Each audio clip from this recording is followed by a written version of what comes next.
আসসালামু আলাইকুম সুপ্রিয় দর্শক, কফি মেশিন ছাড়াই কিভাবে 5 মিনিটে হ্যান্ড হুইস্ক ব্যবহার করে ফ্লাপি এবং ক্রিমি একটা কফি বা ক্যাপাচিনো তৈরি করতে পারেন, সেই রেসিপিটি আজকে আপনাদের সাথে শেয়ার করছি।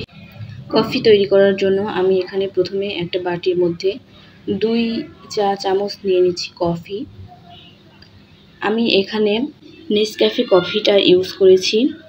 চাইলে আপনারা যে কোনো ব্র্যান্ডের কফি ইউজ করতে পারেন, তবে চেষ্টা করবেন একটু ভালো মানের কফিটা ইউজ করার। এরপরে এর মধ্যে দিয়ে দিচ্ছি 3 টেবিল চামচ সুগার পাউডার। সুগার পাউডারটা দেওয়ার কারণ হলো এটা খুব সহজেই কফির সাথে মিশে যাবে। চাইলে আপনারা এর পরিবর্তে সুগারও ইউজ করতে পারেন। এখন দিয়ে দিচ্ছি 3 টেবিল চামচ নর্মাল পানি।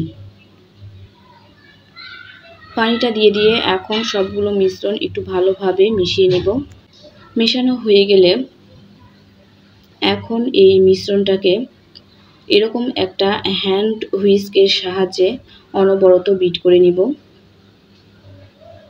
আমার এই কফিটা একদম পারফেক্ট ফোমি হতে প্রায় 6 থেকে 7 মিনিট সময় লেগেছে।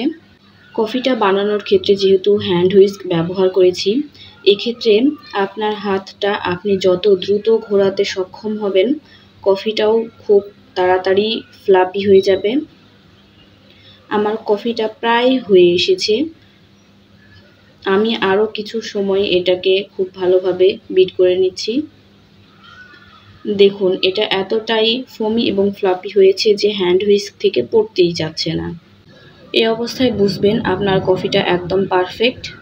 এই কফির ঘনত্বটা হবে ঠিক এরকমই আমি যেমনটা দেখাচ্ছি। পরিবেশনের জন্য কাপের মধ্যে 1 চামচ করে কফিটা দিয়ে দিব। কফিটা দিয়ে দেওয়ার পরে এই পর্যায়ে এর মধ্যে দিয়ে দিব একদম ফুটন্ত গরম দুধ। দুধটা দিয়ে কফিটাকে দুধের সাথে ভালোভাবে নেড়ে মিশিয়ে নিব।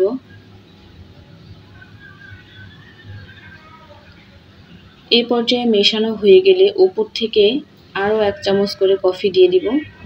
চাইলে এটা আপনারা আপনাদের পছন্দ মতো শেপে ডেকোরেশনও করে নিতে পারেন। আমি জাস্ট নর্মালি আপনাদেরকে করে দেখালাম কফিটা কিভাবে তৈরি করতে হয়। আমার কাছে এই কফিটা রেস্টুরেন্টের চাইতেও পারফেক্ট মনে হয়েছে। ভিডিওটি ভালো লাগলে অবশ্যই আমার এই রেসিপিটি বাসায় ট্রাই করবেন। রেসিপিটি দেখার জন্য ধন্যবাদ। আল্লাহ হাফেজ।